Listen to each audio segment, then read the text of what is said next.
வணக்கம் மேடம். அதாவது ஈரோடு கிழக்கு தொகுதியினுடைய இடைத்தேர்தல் வாக்குப்பதிவானது இன்று காலை முதலே தொடங்கி விறுவிறுப்பாக நடைபெற்று வருகிறது. இந்த நிலையில் மக்களும் ஆர்வமுடன் வரிசையில் நின்று வாக்களித்து வருகின்றனர். இந்த நிலையில் ஈரோடு வீரப்பஞ்சத்திரம் மாநகராட்சி துவக்கப்பள்ளியில் 46 மற்றும் 69 என்ற எண் கொண்ட வாக்குச்சாவடியில் ஒரே நபர் பலமுறை வாக்களித்ததாக நாம் தமிழர் கட்சியைச் சேர்ந்த முகவர்கள் சிலர் அதிகாரிகளிடையே புகார் அளித்திருந்தார்கள். இது தொடர்பாக அங்கிருந்த திமுக முகவர்களுக்கும் நாம் தமிழர் கட்சியைச் சேர்ந்த முகவர்களுக்கும் வாக்குவாதம் ஏற்பட்டது. இந்த வாக்குவாதம் திடீரென கடும் மோதலாக மாறி ஒருவருக்கொருவர் சீமான் மீதும் அதே போன்று நாம் தமிழர் கட்சியினர் திமுகவினரின் மாறி மாறி குற்றம் சாட்டிக் கொண்டனர்.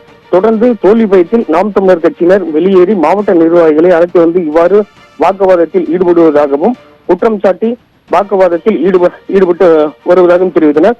தொடர்ந்து வாக்குச்சாவடியில் வாக்குச்சாவடிக்கு வெளியே ஈரோடு சக்தி சாலையில் இரு தரப்பினருடைய காரசாரமாக வாக்குவாதத்தில் மோதிக்கொண்டனர். தள்ளுமுள்ளு ஏற்பட்டது.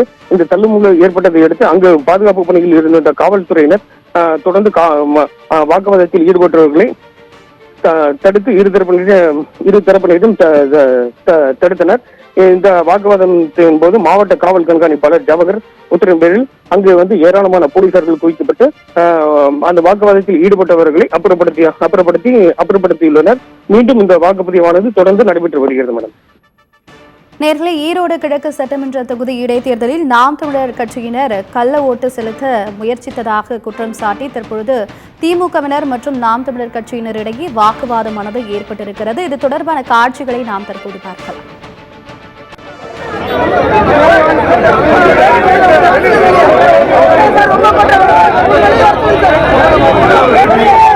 ரொம்ப